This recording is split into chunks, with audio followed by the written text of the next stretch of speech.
bootan kee kun gibbiin kee kunis baay'ee namatti tola.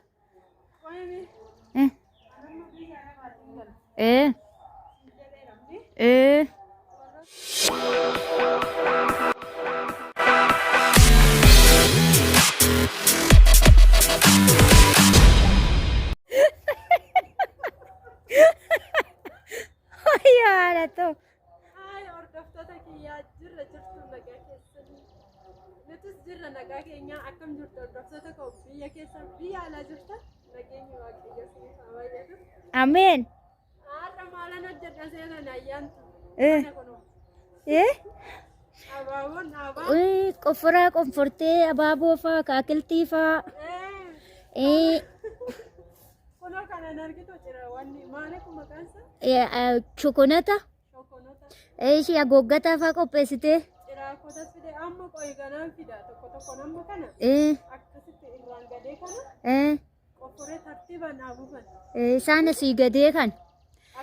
Inni kun immoo jechuudha. Akkasitti dhaabdee kana itti dabaltee iddoo bashannanaati.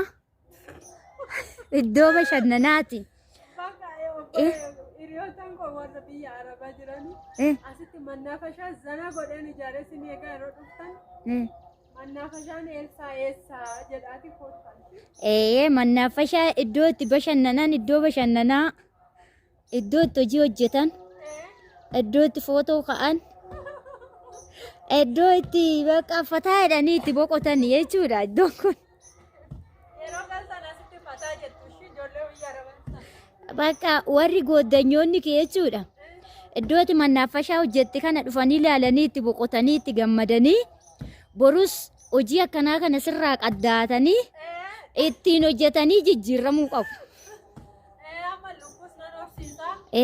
As keessatti. Nyaati akkamitti ilaaltame ayyaantu ani.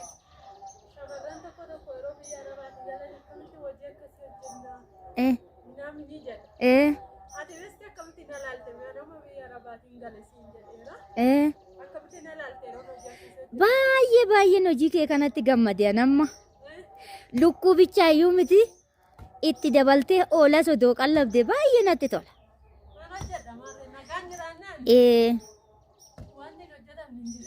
Isa kanarratti immoo dabaltee qallaba oolaa maleeyyuu iddoo kanatti immoo mannaafashaa bante fuulduratti immoo achitti immoo suuqii wayii bantee akka hojjettu siif hawwiin qabaan. Maqaa Yesuus inni kunis siif ta'a. Ameen jedhi fudhadhu.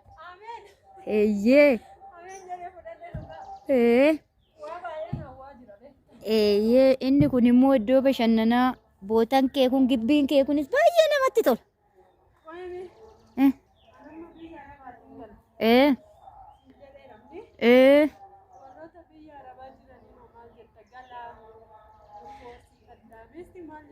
Isaanis maalan hawaabseete warroonni bakkee sana jiran hundi isaanii isa hojjetatan irratti waaqayyo heebba kadhatanii akka kee kanatti galanii iddoo tokko amma humni isaanii danda'e amma qabeenyi isaanii danda'ani kaarii 200 danda'an kaarii 300 danda'an 400 illee danda'an galanii bitatanii akka kee kanatti hojii gaarii biqiltuu gaarii ababaa gaarii irratti hojjetatanii mana gaarii irratti ijaarratanii iddoo irratti bashannanan isaanii hawwasaaniifis.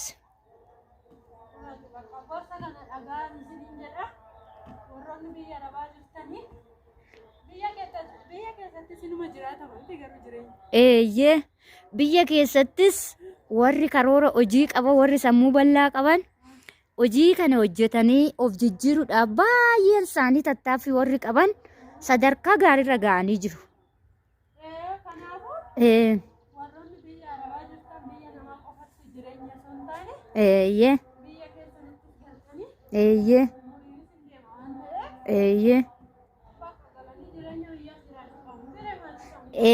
Jiraachuu qabu. Maaliif seeti?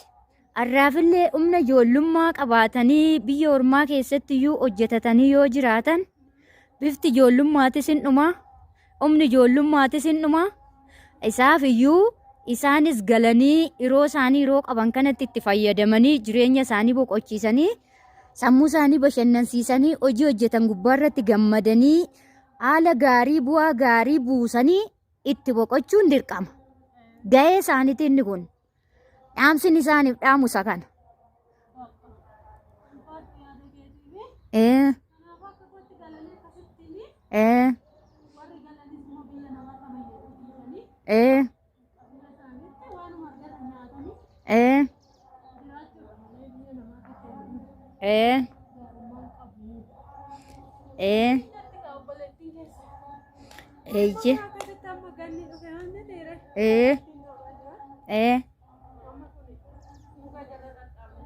Eeyyee inni amma akkasittiin qabata. Gibbii kanaafis bareeda ta'a. Ammas immoo asuma dabaltee qimamii haguuggataa jedhamullee hin jira. Qimamiin sigaa maxabashaa jedhamullee hin jira. Qimamiin immoo asgorii sokoliyaa jedhamullee hin jira. Obbolootaan koolaalaa kun koongoo san bitadhe. Koongoo san.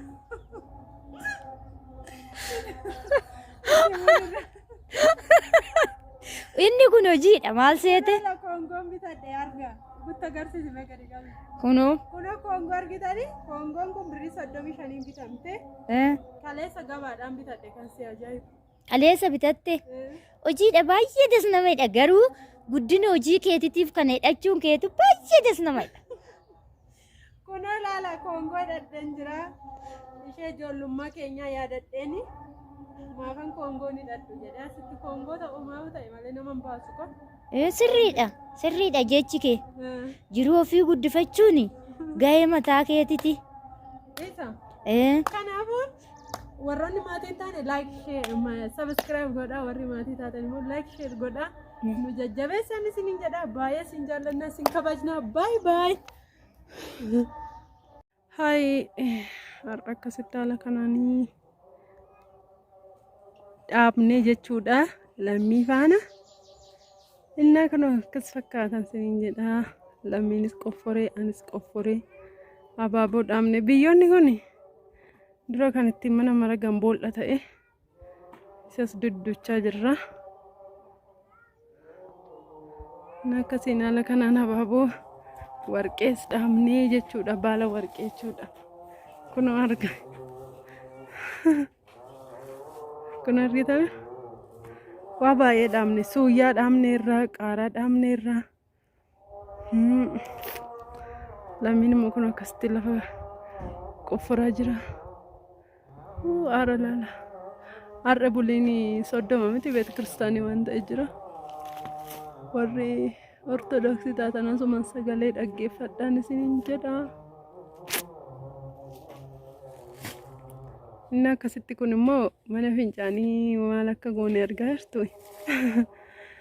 Isatti girgiddaa mana dibani simmintoo waan ta'eef hin qabata. Isa lafatti naqne baay'ee qabate jechuudha sirriitti.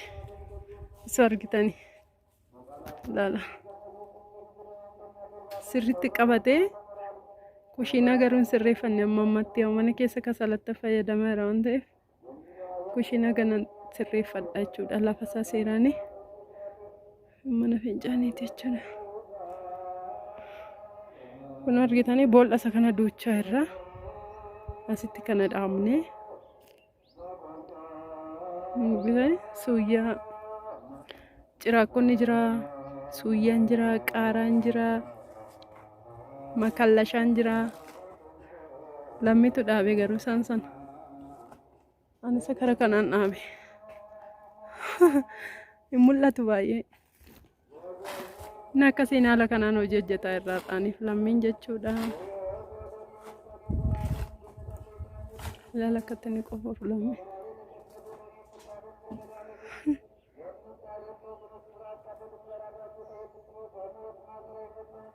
Dadhabdee kunoo ciraakkota baay'eetu jira ganaan dhaaba. Asitti kunoo baala warqee tokkoof dhaabe.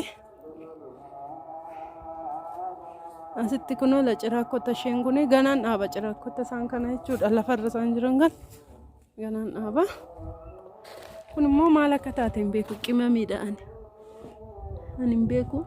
Lammiitu nama biraa fide jechuudha isaan kana hunduma isaa. kun immoo shokonota. Shokonota argitanii ana dhaabee shokonota. Inni akkasiin bakka qeebba bareeffataa irraa bokkaan roobuu fi har'amuu beet kiristaanii maal akka jiru hin beeku. Baay'ee namni karaarra yaa'aa jira. Beet kiristaanii deemaa jira namoonni baay'een. Na bakka kanatti makallashaa meerree eessatti gooti hin gatteeyo.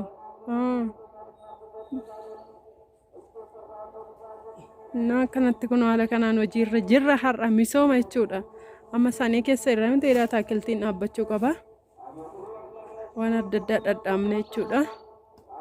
Boodaasuma baala kana kutee tanan ittiin daabboo isiniitoo shagaaf dhuftan ishii.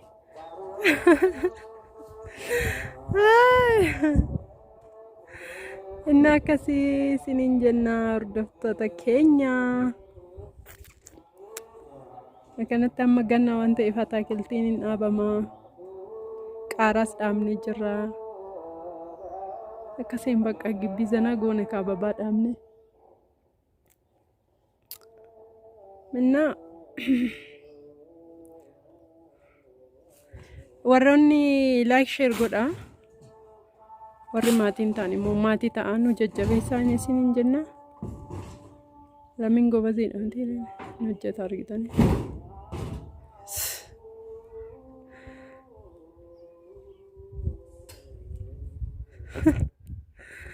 Bakka kana lammi ittiin dubbattu